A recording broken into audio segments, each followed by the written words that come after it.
video guys is magluto tayo ng maha. So ito nilagay ko na yung aking dalawang kuko mama. Ito nandito na. So, ihalo ko na diretso ito bago ko siya ipakulo. Ito yung aking corn, cream corn. Lalagay ko na para mamaya di ako mahirapan. Tapos gusto ko creamy. So gumamit ako ng Angel condense. Gusto ko creamy aking maha. Hindi na ako gumamit ng iba. Condense na lang diretso.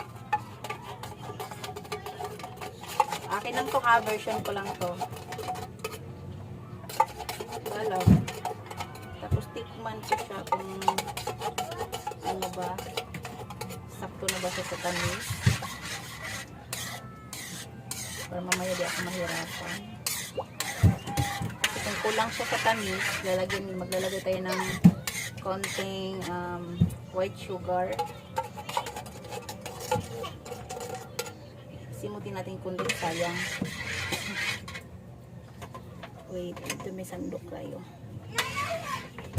Tikman natin kung matamis ba siya.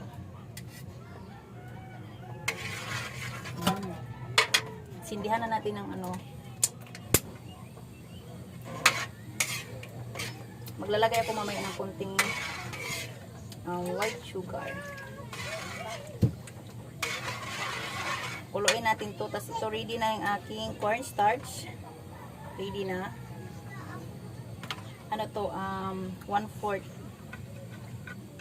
Parang gusto ko siyang dagdagan. 1/4.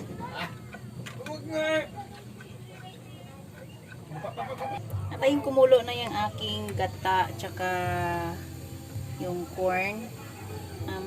Lagay ko na yung aking cornstarch. Let's go. Kumulo na siya. So yung aking cornstarch, halo-haloin muna natin ng konti kasi lunod. Konti lang muna halo. Kasi habang ibubuo siya, kailangan nakahalo para hindi siya mamuo. Kahit ano na natin ang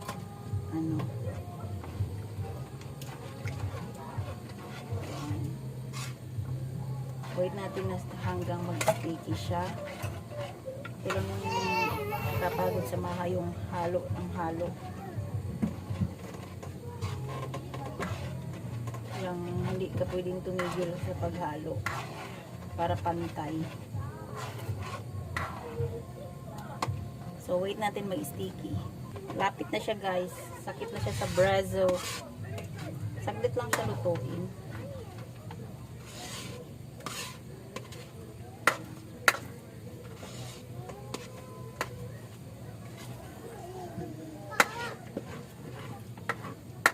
Kailangan mo nitong malakas ang braso. What? Oh. Quiet! Ingay ng aking pamangkin.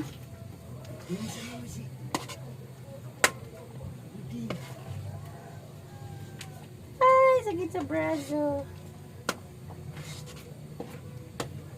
Lapit na siya guys. Sakit na ng braso ko.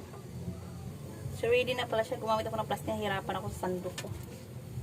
Serve natin siya. Ilagay na natin siya sa bilao. Sticky na siya.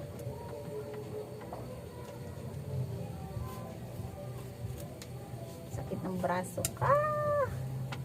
Lagay muna natin siya sa bilao. It's ready. Ready na ang maha.